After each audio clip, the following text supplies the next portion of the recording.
G'day, Julie. You started the biggest ocean swim group in the world. I'm just curious about the origin story. How do you start the biggest ocean swimming group in the world? Seemingly quite by accident. I guess you didn't start by thinking, I'm going to master the universe for the biggest group in the world. No? Strangely, no. Along with a bit of accident and a lot of luck and a lot of goodwill from a lot of people. Yeah. So how long are we talking about now? We're 2025 now. So when are we talking the origins? So the invite occurred on Boxing Day 2008, and the first swim was the 27th of December 2008. So, So we're in our so the invite. So you had some. So you must have spoken about it with these people beforehand. So hey, let's swim. So the invite was on the 26th of December 2008. The invite meaning I was just sitting having coffee with a couple of girlfriends on Yeah, Boxing Day, and yeah. they expressed they wanted to do their bronze medallion. And I said, "Oh, I'm teaching a bronze in a month or so. Why don't you join in?" And they said, "Oh, I need to work on my swimming first." I said, "Well, I'll take you Okay, for a swim. When shall we go? Tomorrow." okay.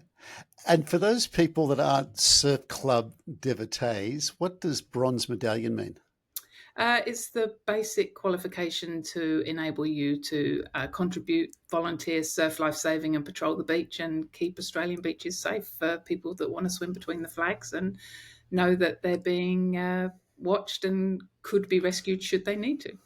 Okay, so if the folks on the beach with the yellow And red, vests on with the red caps, is that right? The clubbies? yeah, they're sort of like mixed colour. Yeah, Yeah, yeah. So the bronze is your qualification to be one of those people, and yeah, swimming is obviously a key skill. So your friends wanted to do their bronze medallion. They're yeah. thinking the swim's part of that, and you said let's. And where were you swimming from then? Like where was that swim a couple of days later? Oh, it was the next day, and that was from the southern end of Manly Beach around to Yeah, Shelley Beach and back. So it's southern end of Manly Beach on the east coast of Australia, and then you hang a right into Shelley Beach, 750 metres across a no-take aquatic marine reserve, which is the most beautiful place in the world, if you ask me. it is a gorgeous place, isn't it? It's a gorgeous spot. So you for people that don't know Manly, you swim straight out through the waves or the breakers, if you like, through the waves. You, and that's maybe, I don't know, 100 meters, maybe 75 meters Yeah, it's to that probably point. a bit more than 100 metres to get out to the point, I Yeah, reckon. yeah, Um, yeah, and then because you need to safely clear the point and the rocks. yeah, And then we would, as we got bigger and bigger, we would then congregate there and then shout a let's go and then hang a right. So I guess then you're going south um, into the little one of the few northern, or it's actually western facing beach, Shelley Beach. Um, yeah, and it's always protected there. So once you've got out through the surf, it's always protected as you swim across there to Shelley Beach and yeah. then That's coming right. back until you have to come in through the break again. It's a Shelley Beach, even though it's in the ocean. It's almost like a harbour beach, isn't it? There's no waves. It's Very, very rarely. It's protected by the beautiful Bower Headland there. So it's a that's stunning right. little Yeah, spot. yeah, Yeah. yeah.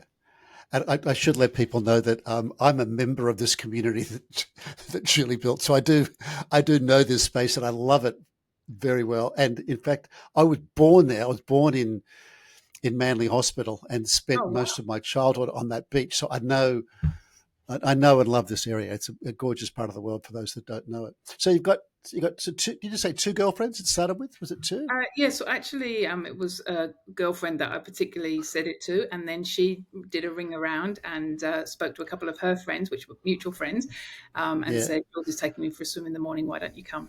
So there was four of Okay. us that very first day, and then one of the friends' husbands, so Anita's husband, Michael, he came on the surfboard and paddled alongside for moral support.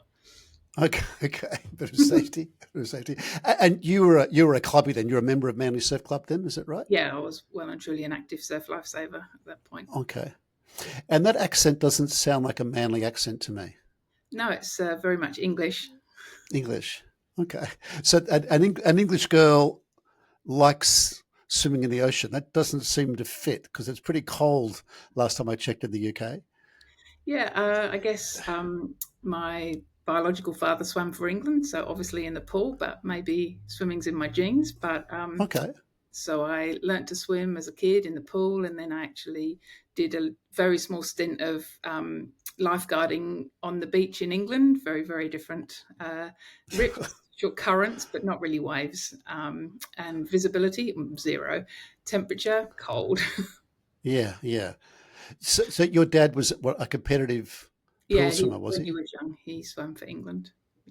Oh wow! What Much better than in me. in the Olympics or in? No, he didn't get to the Olympics. Unfortunately, his coach died in a coach accident, and then he gave up after Oh, that. So okay, okay. So that you got that gene and that love and maybe that coaching from him to that encouragement maybe it's to my birth. yeah. Okay, okay. So when you came to Australia, you're already an accomplished swimmer, and then you what found Manly Beach or you loved Manly Beach? How did that work? Where did Julie So, and Manly get together? came over, visited for a holiday, got off the ferry, walked along the harbour foreshore, and I was like, if I move to Australia, this is where I want to live. And then when I did move to Australia, I got off the plane and got a taxi straight to Manly, and never moved until I moved. You loved it, love at first sight. It's Absolutely, yeah, it's an easy place to love, isn't it? It's yeah, an easy place to absolutely. fall in love with. It's just one of the best places in the world. So you're there. You join the surf club. You become a member of the surf club, and then Yeah, you. I was actually scared of waves, so that's the Oh main right, reason why I joined the surf club, to okay, get competent in the surf. Because in growing up swimming in pools and in the ocean in England, you don't really, well, not where I grew up anyway. There's not surf, so I was scared of the surf. yeah. I just, and that's a pretty smart thing to be scared of, right? Because it can be quite dangerous. I think regardless of how competent and accomplished swimmer you are, I think you always need to respect Mother Nature and don't Yes, take yeah. anything for granted.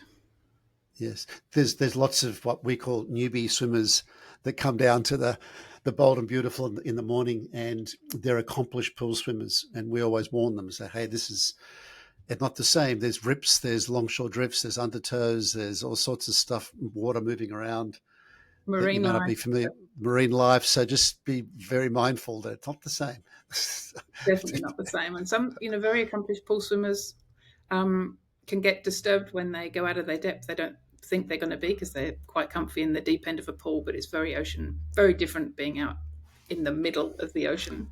Yes, yes. So these couple of girlfriends and the friend on the board, you do your first swim. We're talking 2008, Yeah, yeah, December 27th, 2008. 2008, and and then it must have grown, did it? What it Oh, this absolutely. So we swam across. It was a lot of screams and excitement. And when they got to Shelley Beach, they thought they were going to walk back, but they swam back. ah yeah. When they swam back, they were, as they should be, delighted, thrilled, um, jubilant, excited, and wanted to go again the next day.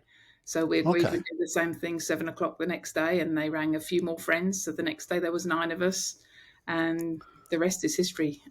Every day there's at least one, if not more people. Um, we got a name. Yeah, I don't really know what to say. It just evolved, and So it kept growing. So it's a word of mouth which is growing it. You're going from two or three to five or six to seven or eight, and then a dozen to or so. 20 to 30 to 100. Yeah, And then I guess once you've got, sort of 20 or 30 people, it's then a visual, oh, what's that group of people? And so then it's not just word of mouth, you're noticed. And um, we started off with different color caps. So we would have like, I can't remember the colors now, but I think we had like yellow caps if you got a bronze and different caps if you didn't. So that if you wanted help, you would swim next to somebody. And then we ended up with a name. So it was Anita's husband, Michael, that said, what about the bold and beautiful? And there was an old and bold group at the time. And um, we just sort of laughed. And then someone said, oh, you sure you're not the Desperate Housewives? And we said, oh, no, definitely the bold and beautiful. And it just stuck. And then we got sponsorship by one of our swimmers for our own caps. So we all got pink caps. So then we were known as the Pink Caps. And everything's just evolved by people's contributions, by passion, by accident. Nothing was ever deliberate. Okay. Okay. So the at what stage? Because you the group is quite famous for all having pink caps. Remember when I joined it, I thought, oh, haven't they got blue? They're blue for boys, pink for girls. No, no, no. It's, everyone's pink. Real men wear pink. Real men wear pink. That's right. So they're all pink caps. So at what stage? What came first? Was it bold and beautiful first, or was it pink caps? What came? What came The first? name came first. The name came pretty quickly in the first couple of weeks, um, Okay. and then the caps Uh, evolved much later. and was there any link there to the very famous soap opera series, Bold and Beautiful? Not intentionally, but I think it was just then there was the tagline Manly's most popular daily drama. Uh, so Haven't heard that one. on our very first piece, it had the original logo, Bold and Beautiful Manly's most popular Yeah, daily drama. yeah. It is true though, isn't it? I mean, it is. There's a lot of drama that goes on in that group, as well as Exactly. swimming. There's a bit of both, a bit of drama, a bit of swimming. So it was Bold and Beautiful first, and then we got the pink caps. Now, what time does the swim start? So the default swim is 7 a.m. 7 a.m. 365 days a year. Okay, Yeah, were you swimming every day with the group then? Like, absolutely. Yes, so I swam every day. There'd be probably less than 20 days I missed in the first 4 and a bit years. wow. Okay, okay. So it's every day, 7 o'clock, and the group gets more and more popular. Yeah. When did you realise that this is getting a bit out of hand? Like this is getting Has it really got out of big. hand? well, we recently, yeah, we recently had an Anzac Day swim. We probably had, and it was raining too. It wasn't very pleasant. And we probably had about 700 swimmers on the beach. I'd say maybe 800. It's hard, lot behind us as well. So Yeah. that's one of the biggest days of Um, the year. yeah, Australia Day is typically the biggest, and I think even though we were a month old almost when on Australia Day, um, we had a few hundred people that very first Australia Day. People are off; it just has appeal. People brought their relatives, the community got involved. Um, Wow. the sort of the memorial days for the community Hmm. become really important to Bold and Beautiful, and it becomes a real family community event, which again is just evolved. And a couple of years in, Dawn Fraser came down and set us off for one of our Australia Day swims and had breakfast with us. So, it's been Wow. really special. Yeah. Wow. So that was thinking Australia Day 2009, Yeah. and you're thinking then there was a couple of hundred There was, already, yeah, there was a couple of hundred already. and Absolutely. that was what, about a month in? Is that Yeah. right, roughly? Yeah. And that's just all word of mouth. All word of mouth. Yeah. And were you thinking then, wow, this is catching on. This is getting a life of its own. Yeah, it was people were loving it and wanting to come back for more. I was loving it. Um, Yeah. and as I always say, and as Michael has always said, people need a reason to get out of bed, some exercise and social contact, and Bold and Beautiful really Yeah. does provide it all. And It then does. as we got to the end of summer, Michael said, what are we going to do to keep this going over winter? What should we do to inspire people over the winter? So I think by the end of summer, we realised it was really significant to people, and we didn't want to jeopardise it, and we wanted to keep it going. Okay. And what did you do to keep it going during that first winter? After a few very important executive committees, also known as coffee, Yeah. Yeah. we came up with the idea of the badges. And Okay. Michael recalls a story with Dick Smith of he doing some adventure, and there was grown businessmen fighting on the plane on the way home because it ran Ah, out of badges, um, and thought maybe we should do badges. And okay. so then we came up what would be achievable, but we didn't want it just to be because by then we had people come traveling to swim with us that couldn't just get up and swim before work. So we came up with 20 swims over 7 unique weeks of winter. So if people went away for their winter holiday, they could still do it. But they might have to take a day's annual leave or something to swim one day during the week if they only swam on weekends and had a couple of weeks leave.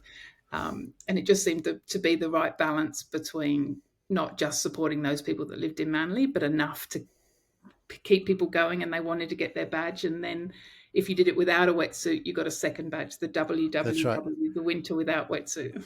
That's right. And then there's the unofficial WWWW, which is winter wimps with wetsuits. Yeah, The people exactly. that swim all winter with a wetsuit on. And some of the folks, some of the members of the community have like jackets, or like sloppy joes that are just covered in badges, like all because since that original winter swimming badge, there's a lot of other badges too now, isn't there?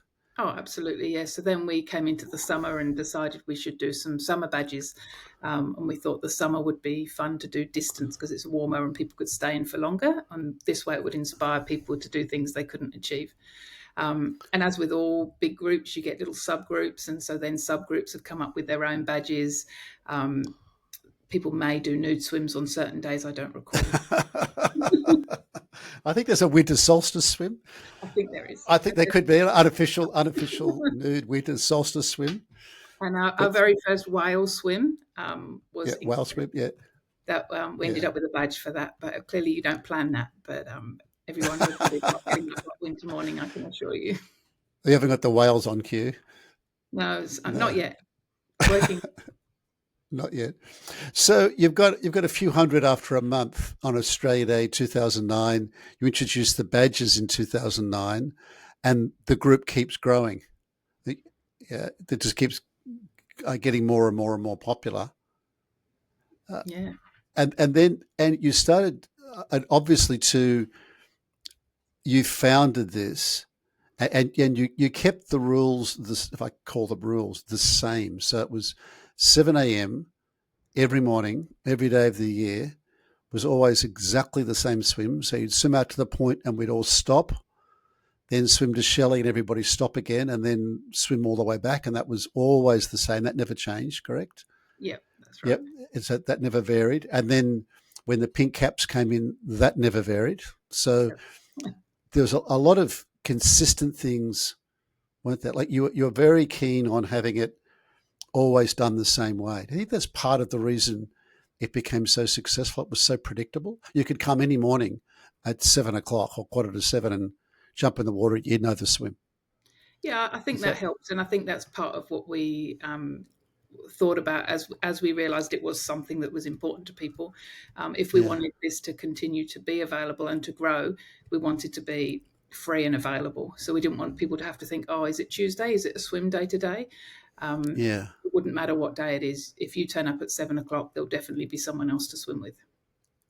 At least for a couple of hundred people to swim with. Well, now, Maybe exactly right. maybe not just one person. And did you start feeling like a bit of a sense of surprise or pride at like, because I'm imagining if I'd have done that and I started as I'd swim with a couple of mates and suddenly I've got a few hundred people on Australia Day, I think, wow, this is pretty cool. I'm onto something here. I don't really think I thought of it in a way that I was onto anything, as I never intended to do anything. Um, but if I swam and rolled over on my back and looked around and surrounded by people, um, I think this was pretty cool because we used to look out across Manly the year before and wonder why people weren't swimming. And certainly now you can look out at Manly. I mean, it's not just bold and beautiful. The world is taking an interest in open water swimming. Mm, It's like mm. the current craze, but uh, now you can look out at Manly and there's never a time when there's no one swimming. Yeah, And that's true. Yeah, that patch of water you're talking about, there's a lot of traffic in it. There's a lot of people. There's usually people swimming in it from pretty much even dark, like that. They're swimming in the dark first thing in the morning, absolutely. right through to very late in the afternoon. It's the swimmers there. So I Yeah, think, it's a pretty good base to be starting from. It's a pretty special place in the world. So had it have been deliberate, it couldn't have been any better than choosing that. But the fact it was an accident, yeah, it wasn't planned. But it's a perfect location. Um, Sometimes the surf is large, and we actively encourage people not to go through the surf. But a lot of the time, the yeah. conditions are definitely swimmable. Yes, yes. Sometimes we do, and we did this last weekend. We do it like what we call a reverse swim. We swim from Shelley Beach to Manly behind the waves and back again when the surf's really huge. Because I think there was a tornado in the Tasman, floated down into the Tasman Sea from Queensland which stirred up some fairly large waves that most people couldn't swim through. Plus, you don't want to endanger your life, and that's not the idea. You don't want to die in the attempt. It's not that Absolutely. important, really. Absolutely not.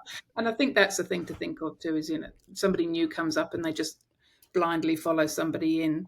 I think you need to think about, not everyone's as comfortable as you too. And we always promote everyone swimming at their own risk. We don't have water safety, but we do encourage people actively to look at the conditions before they jump in. I mean, safety is Yes. paramount. Yeah. And if they feel distressed, they can swim back. There's also like a halfway beach they can get out at if they feel uncomfortable, or just tell. One of the beauties of the group being that big, you can just tell somebody, "Hey, I feel really uncomfortable. Can you help me out?" And it's a very helpful, involving Yeah. community. So It's not like a race that, no. like if you're in the middle of a triathlon or something like that. It's useful, and I find it really curious too. You must have found this curious because.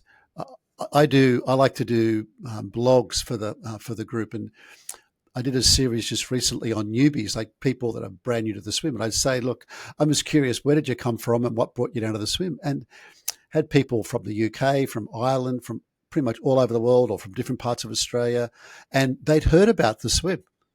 And there was Yeah. even an English couple that had planned a 6-week trip to Australia, and they Googled what to do in Australia, what to do in Manly, and the Bold and Beautiful came up, and they came down as a couple to do the swim, right? Yeah. Because that was on some what to do in Manly website in the UK. So it has become very well known, and people come every morning, pretty much of the week. There's brand new swimmers, and they could be from anywhere in the world. That Yeah. must have been pretty exciting too, was it? When did you first notice that? When there's people from Um, different parts of the world wandering down? Well, when we started having a daily blog, and then we could see where people were starting to read the blog and realizing there was people overseas reading it. And then I would get emails from people saying, I've been following the blog for a couple of years. We're planning a trip to Australia, exactly like you're saying. We're Yeah, coming to yeah, Manly just to swim with Bold and Beautiful. And then that feels very special. Um, and one of the most special moments was when a family contacted me to say their dad wanted to come to swim with Bold and Beautiful for his birthday with all 4 generations of his family. Um, 4 generations. and that was his wish for his birthday. Um, Wow. it's kind of stuff like that you realize it means so much to so many Yeah, people, yeah. not just the people that live in Manly. That's true. And you're right. People that do come down even for a holiday swim, and they join the group for even a week or a few days, they read the blog and stay connected like around the world. It's really Yeah, quite. I find that quite surprising. yeah. I find that really not that I'm knocking the swim, because I love it, but I just found it surprising just how emotionally invested people get in that group. I think it's a credit to the people that swim. I mean, I think early on we made it very important that it was a personal touch when you arrived and that you were welcomed and you felt inclusive. And as for like pride, what am I most proud of? I think one of the things is, no matter how big we've grown, the fundamental ethos of it's for everybody and it's inclusive has maintained. And Yes, yeah, people really value it was that for them when they started. And everybody wants to pass that on still, and people still to this day welcome new people, and people say what a beautiful feeling it is, because it isn't a race, it is inclusive. And I think that's pretty unique, that no matter how big we've got, we haven't lost that fundamental ethos. I think that's pretty special. yes, it is. And there's, in addition to the caps and the swim being the same, there's there's always someone on duty every morning welcoming people, if you like. It's a at the and you get the welcome, you get the cap, you get a description of like where we swim to and where we come back to, and obviously the water safety issues too. So if you are just wandering down, you're going to find a board, you're going to find a very friendly, welcoming person there every morning of the year, Yeah, which is what that's you all the started volunteers. then. That's all the volunteers that have maintained Yeah, this for the last more than 10 years. Every day, yeah, the same stalwarts contribute to this, and have kept it going while I've been interstate, and Yeah, yeah, yeah. it's got bigger and bigger and bigger. Because you travelled from Manly in Sydney to Perth to study medicine. Is that right? Yeah. Yeah. At how many years ago was that? I remember when I first joined the group, you were just leading. I hope it wasn't anything I said on my aftershave or whatever it Well, was. But actually, I was there for probably 6 months before you left, which was which was great to have met you and see how you ran it. But then there were other volunteers that took over what you'd started and kept exactly the same prescription. They didn't change anything, did they? no. Well, they've probably changed anything they have changed. It's been for the better. The welcome table wasn't there when I was there, so that's something that's for the better. The Yeah. handouts, there's definitely continual improvements and involvements. But yeah, I think, and certainly that's been definitely to a consistent core people that have put in a lot of work for. Yeah, I left on my birthday, January the 18th, 2013. So just over Oh 12 wow. years ago. Okay, you left 12 years ago, and it's still. And the only real interruption that I've noticed was during COVID. Obviously, that was a huge issue because it was literally illegal to enter the water with more than one person. Hmm. So, which made it tricky for a few hundred people to swim together. Absolutely. And that's when the rules did change, because we have the logging system too, to encourage people to turn up and log their swims, and they can Yes. win a pair of budgie smugglers for being random swimmer of the month. Yeah. And we'd always said that you had to swim at Manly to be able to log your swim. But now, forced with the pandemic, we had to think about that. And so then we obviously wanted people to stay connected, because there was lots of issues around COVID. And it was even more important than ever for people to stay connected. So, of course, we started saying log anywhere. And then the bloggers were fantastic and somehow managed to remain creative and committed, and Yeah. managed to come up with something to blog each day to help people stay connected, even though they couldn't Yeah. see each other. I mean, it's an incredible community. Yes, it was. That's true. I remember blogging during COVID, and at one stage, because I don't like writing things, I was doing video blogs with my camera, and I sat down on a seat to check what I'd recorded. Right, I was just recording the conditions and talking about this particular storm that was on, and I had a policeman remind me that I couldn't stop on a chair. I had to keep Oh. moving. I had to. Which I thought, thank you, sir, for reminding me about that. I thought, getting really tricky. I can't even stop to sit down. Yeah, wow. It's getting really cool. So yeah, lots of good volunteers. People like Ian and John and Ann Edwards and Kerr that are consistently there Pauline. every single morning, just like without fail with the board and welcoming people and keeping the whole piece rocking and rolling. Because you mentioned mental health too, Julie. You're thinking, well, obviously there's physical benefits to swimming, and most people don't do it every morning. I mean, there's a hardcore band that swim every morning at 7 o'clock, but most will probably swim maybe 2 or 3 days a week, depending upon other family commitments or work commitments. But there's, in addition to the health benefits, there's also that those psychological benefits of having that community sense around you. Because one of the things I love about what you've built is that there's a real sense of like support in that community. It's not, that's almost a bigger part than the actual swim. 100%. The social Yeah, contact, the belonging. yeah, Um, I also remember very clearly, a homeless guy used to come over from Potts Point, and he used to swim with us, and he had drug addiction issues. And he used to swim, and he'd sit on the wall afterwards. And one day he said, "What I love about this is everyone just talks about what they saw in the water, what's the weather, what was their swim." yeah, yeah, yeah, yeah, And he said yeah, he found it better than any group therapy he'd been to, because it wasn't personal, but there was the yeah, camaraderie, there was this yeah, connection. Um, and he used to come for his therapy. And it when people share little snippets like that, you realize, and so many people would have snippets that they haven't shared, and that's totally fine. yeah, But when yeah. people do openly share these snippets, you realize how important it is. And that it's not just the swim. It's definitely not just the swim. No, I know that's. Yeah, I was when I first joined the group. I thought it was just a swim, but I realised that the swim is just like it's almost like a sideline. It's almost like the excuse. The excuse.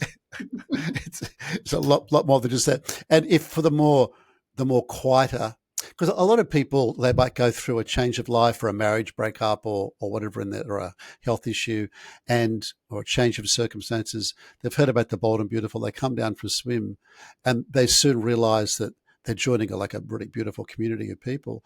And no matter how introverted you're feeling, at least you could talk about the waves or the fish or the turtles or the rocks. Or you haven't got to.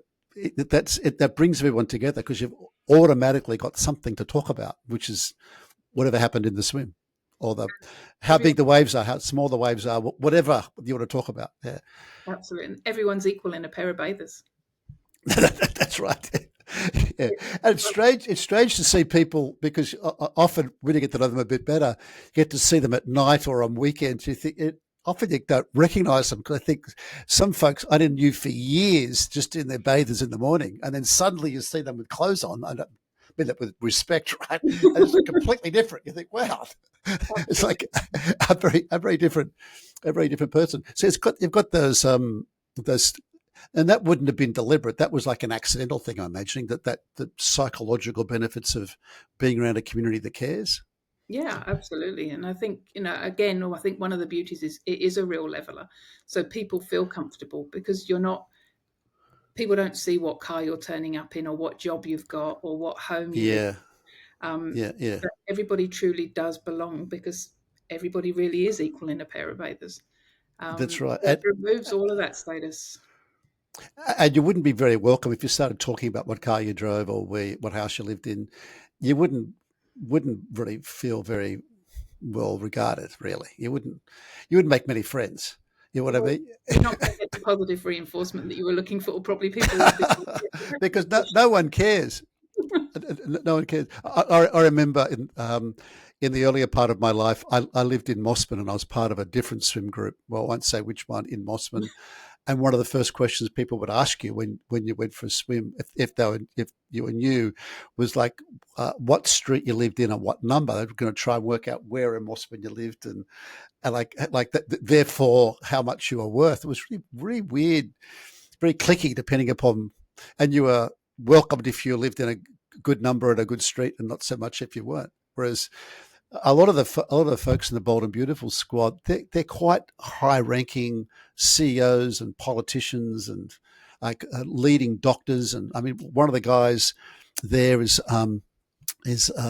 Dr. Phil. He's a leading pediatric cardiologist. He operates on a baby's hearts, and you'd never know unless you get to know him and think, wow, this is an amazing person. I mean, and he loves the fact he might be able to save a baby's life or improve a baby's life. But I can operating on a baby's heart. I mean, wow. And this guy's so unassuming, you'd never know. You know? And it really just doesn't matter. And he probably likes the fact that he's anonymous in that environment too. Yeah. He doesn't want to be like known for what a great surgeon he is. He's very quiet. Like, yeah, I love that. And as you mentioned, there's subgroups too. Like one of the groups I think is really cool is the WOWs, the Women of the Wall. They've got their own swimsuits. It's a group of women. A lot of them are nurses and in medical professions, and they're the WOWs, and they've got their own swimsuits, and they're like a subgroup of the bigger group.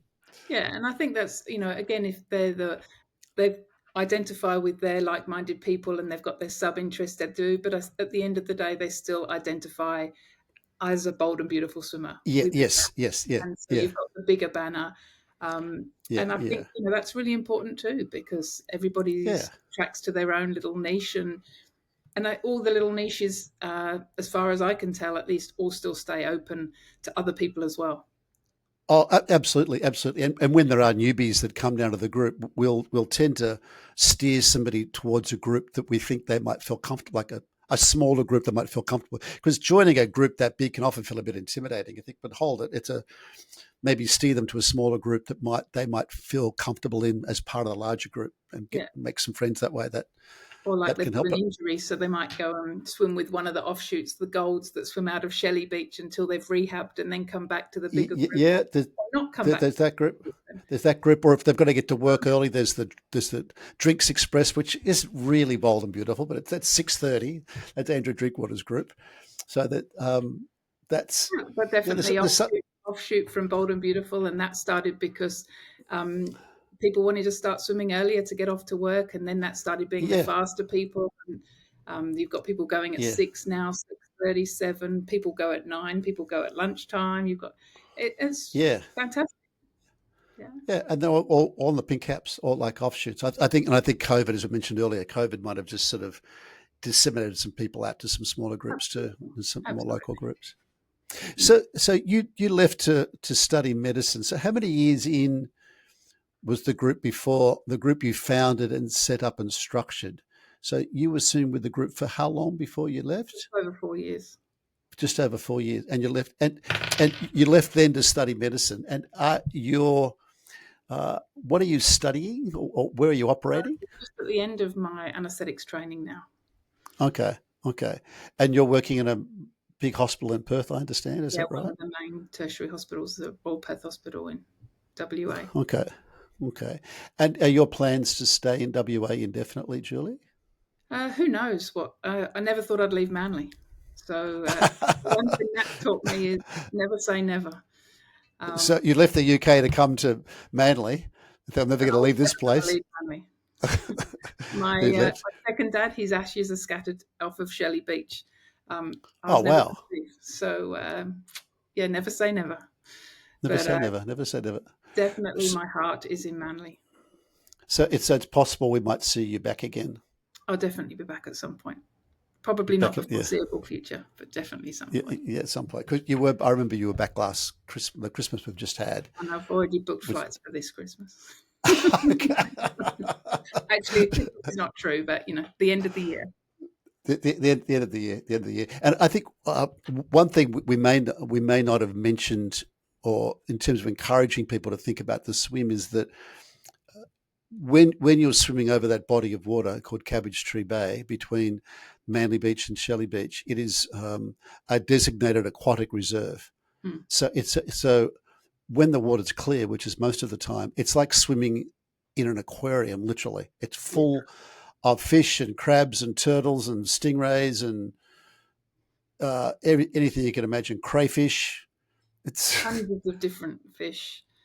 Sharks, thankfully, yeah, we've got the wobbegongs, the Port Jacksons, the dusky whalers, which we don't see so much now. But um, yeah, I mean, very occasionally we get whales, dolphins. yeah. I've been there with whales and dolphins. Yeah, that's occasionally pretty. And and the sharks are pretty small. I mean, people think, oh, sharks, it's going to scare, but they're very small and they're pretty. They're more scared of us than we are of them. They'll run away from you. It's actually you're doing well to see one because normally they run away. They don't like being around us because They used to be they're. around a lot more than they are now. The traffic there now is just put them off, I think. Did they? Why were they around more before? Do you think? Oh, that there wasn't as many people using the area.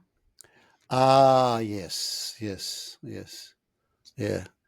Because the bigger But sharks, the sharks that hurt us are around where there's bigger fish. There's not really big fish in that bay, so luckily, the the baby big bronze sharks don't whalers, make the dusky whalers were the most shark-looking ones, and they were rarely bigger than a meter and a half. And it. Yeah. Was it an aquatic reserve when you started the group? yeah, it was. Yeah, It was okay. So, because I remember when that bay wasn't an aquatic reserve, it was actually part of a sewage outfall, and it was horrible. Everything was dead, and it was stank, and yeah. I'm glad I it didn't swim wasn't in those days.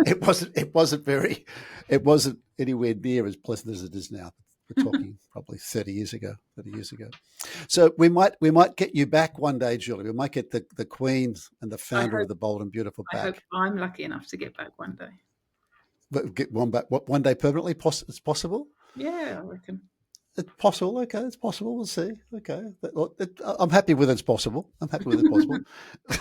So if you've got anyone listening that's probably thinking, oh, I wouldn't mind giving that a try. It sounds like something I wouldn't be keen to have a look. What would you suggest to them? I'd suggest please make sure you're a competent swimmer. If you can't swim. If you can't swim, it's not a good idea. That's true. Yeah. You need to be able to swim. That's true. If you can swim, however, don't overthink it. Come, Yeah, yeah, give it a go. Bring a pair of flippers. Pick your yeah. conditions. If it looks That's rough, true.